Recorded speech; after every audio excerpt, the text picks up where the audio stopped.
1998tik 2010era badira 50 urte luze antolakuntza eta borroka jadanik bukaturik. Prozesu sakon batez muinean emandako estatu kolpeak bultzaturik eta akaturik hortarako beharrezkoak diren errenuntziak ondo antolatuta armen entregatzea eta imperialismoaren buruei emandako zoriontzeak eta abar, eta oraindik etortzeko dagoena. 2010 urtea beharrezkoa egiten da data hau ondo gogoratzea. Gutxi batzuk erabaki zuten gehiengoak landutako guztia zeren eta erabaki hau bere momentuan esaldi batekin definitu zen. Helburu politikoak lortzeko biolentzia gaitzetsi ez duena ezker abertzalearen kanpoan gelditzen da. Zoro bat da edo etsaiarentzat egiten du lan.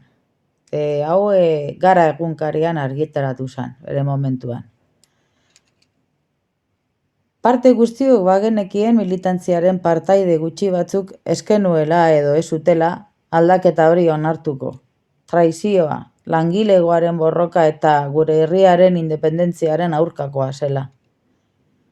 Momentu horietan lehenengo sortu zena berehalako beharretik eta puskatutako ontzi bat konpontzeko urgentziatik ateratzeko alde ugari bilakatu ziren. Lar sektore politika arloan pisu handikoak eta egoera horri aurre egiteko argitasunik ez zeuzkatenak. Zehazki politiko presoak. Haien artetik kopuru txiki bat preso politikoak definitzen zirenak. Beste guztiak euskal presoak.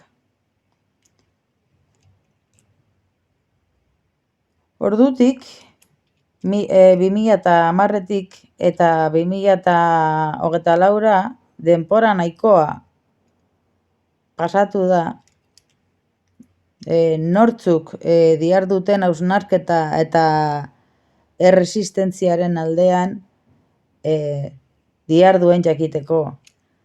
Antolaketa eta koordinatze lanak osatzeko borondatearekin dauden ikusteko edo arlo zehatzen unitate talde bakoitzak bere erakunde antolamentua mantenduz,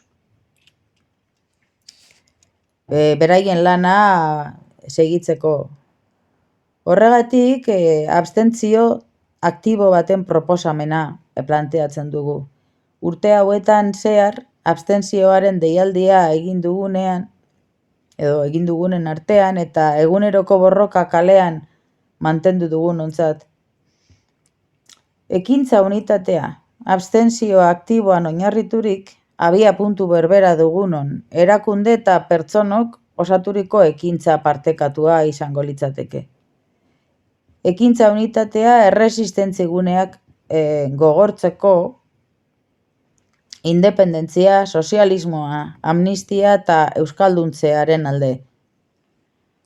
Horregatik eskuratzen dizuegu agiri hau, zeuek balora dezazuen baita eztabaida bilera bat antolatzeko asmoz. Abstentzio aktiboa gaia izanik. Gu prest egongo gara mehatzari arro moduan ekintza unitate kanpaina egiteko. Abstentzio aktiboaren alde helburu berdinak defendatzen ditugun guztiekin. Hau da, independentzia, sozialismoa, amnistia eta euskalduntzea.